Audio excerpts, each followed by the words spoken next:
Hello, my name is Dorothy, and we are going to spend some time together with a spreadsheet.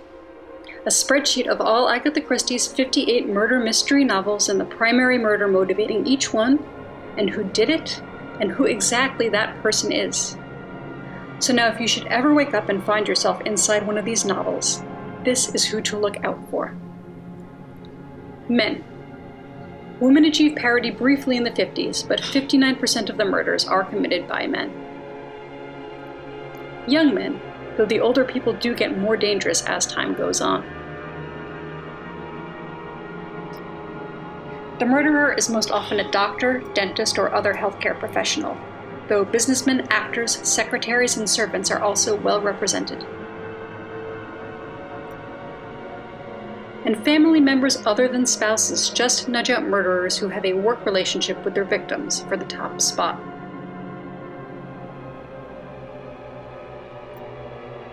Inheritance is by far the most common motivation, accounting for 28% of murders.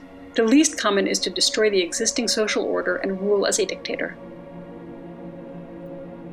And poisoning is, not surprisingly, the most frequent murder method at 40% of all murders, though the novels of the 50s showed a sudden craze for striking people with hatchets, pokers, sugar hammers, and anything else at hand.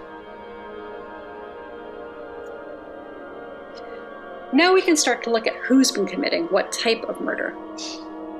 Men are more likely to murder in order to conceal a different murder. Women are more likely to be motivated by revenge. Younger adults are concealing their identity, while the middle-aged and elderly are more often driven by jealousy. Spouses and other family members are killed off for an inheritance. Co-workers are knocked off for money or jewels, and strangers are killed to conceal the murderer's true identity.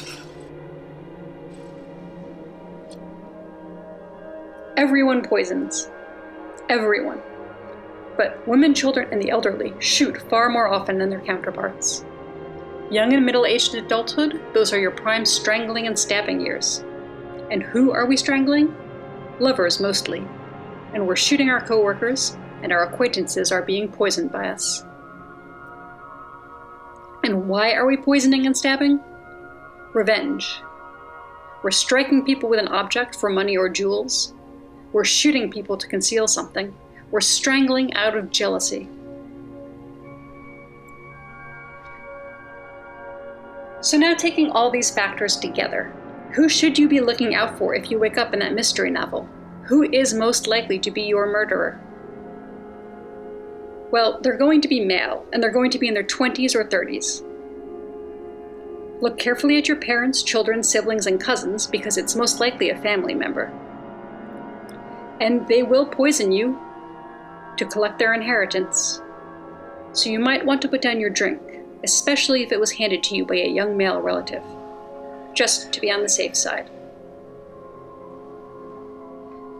Of the books themselves, which murderer comes closest to fitting this demographic profile, most representative of all Christie's mystery novel murderers? A young male businessman who is poisoning his father to inherit the deed to a mine. Lancelot Fortescue from A Pocketful of Rye. And those are all the answers. I'd like to thank the International Agatha Christie Festival for putting this together, and Bloomberg Businessweek, where these charts were first published. The charts are available at Bloomberg.com and in the July 6th print issue of Bloomberg Businessweek, which is probably now available absolutely nowhere. Thank you.